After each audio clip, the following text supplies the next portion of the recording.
Ayang Efem. Bareng-bareng jangkau sawahe digolai. Pake gawe campur sari ae. Pake sawahe digolai. Pake gawe nyawer sinden ae. Ayo yo. Ayo Bunda. Iya.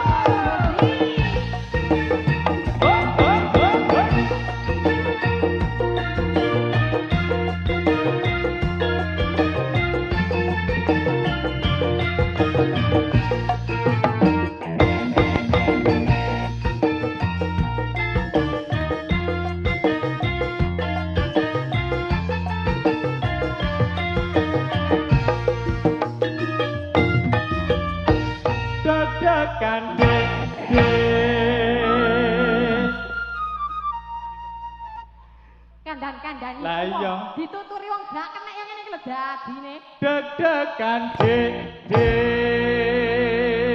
Sabar Bunda, sabar Bunda. Kita pemanasan dulu. Piye? Terus kudu mencolot ae jare. Kudu mencolot rene maksudnya. Ini sampai melebuni Sabar lali ya. Bunda, sabar. Deg-degan jantungku deg-degan nalikane aku krungu kabare ora kira lan ora legewo apa bener sliramu wis pisahan.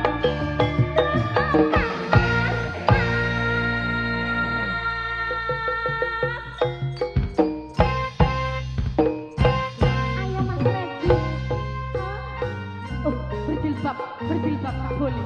Gak boleh. Aku wae sing oleh. Ayo, iya. Mik malah apa sih nanti kudungan iki aku tak gua.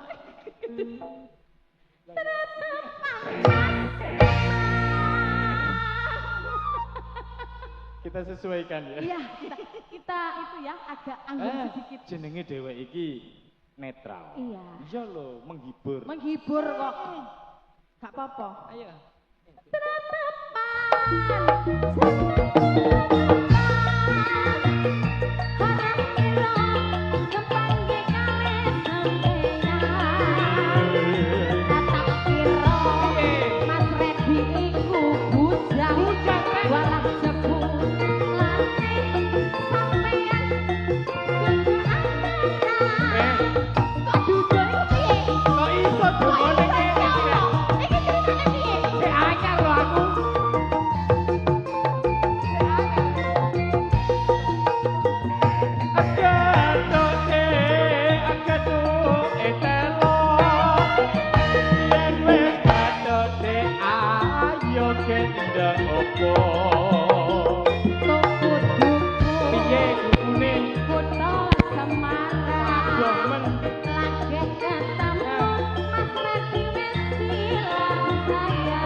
Deg-degan dek.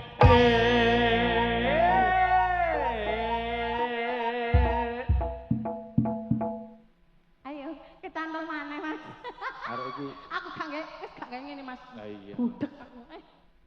Kecantol-cantol. Deg-degan jantungku deg-degan nalikane aku krungu kabare ora ngira lan ora legewo apa bener sliramu wis pisahan.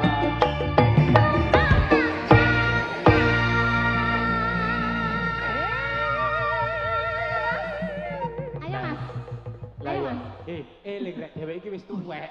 Ya wis tuwek. Wis tuwek kok tinggal kaya budal. Umi. Ambekahan iki. Umi wae nang pundi? Oh, nemoni tamu ta. Tamu. Tetepan